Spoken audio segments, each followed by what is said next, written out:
Жаңы жылдан тарта Жалал Абад муниципалдык автоунаа базарында төлөмдөр жогорулайт. Ага ылайык жеңил жана жүк ташуучу унаалар тактама алуу, басырмага машина коюунун тарифи көтөрүлөт. Мындай сунуш бүгүн 26 декабрда Жалал Абад шаардык кеңешинин сессиясында депутаттар тарабынан колдоо тапты.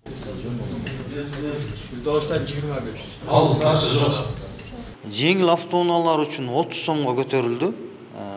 Анан баягы тактама маселеси бар бул жердечи.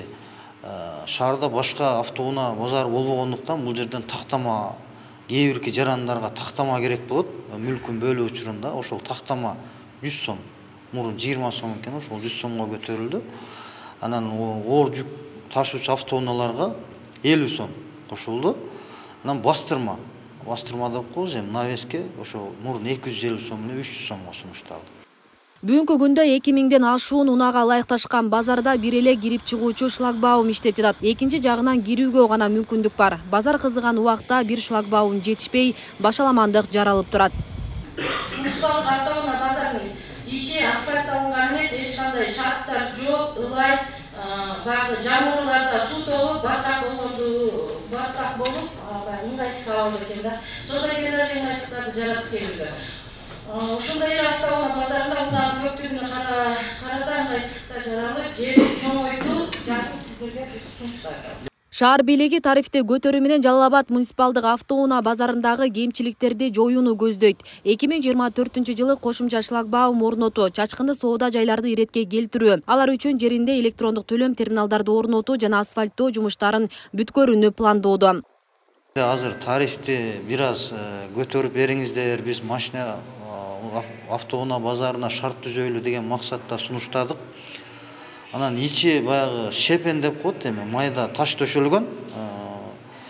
Ал жагын эми ылай деп айта албайм. Азыр барып көрсөңүз деле болот. Бирок бир аз баягы машина базар жолдун бир ылдый жайгашып калгандыгына байланыштуу суу көлчүктөп калуу маселеси жаралып калып атат.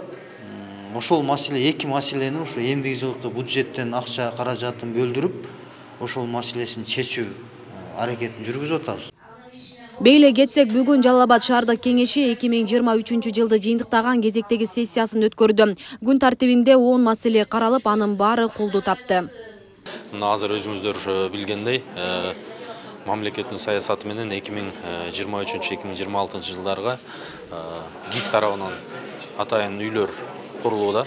Менин үйүм деген программанын негизинде, ошон үчүн ал жерге биз Жеңи Жок көчөсүнөн дагы бир жерди макулдук бердик, ГИК менен мэрия чогуу үй салууга. Ошондой эле атайын жеке менчик жерлердин укук зонасын өзгөртүү боюнча, ошондой эле бизде эскилиги жеткен имараттардын дагы бузулушу боюнча сессияга сунушталган бардык маселелер жалпысынан добуш тапты.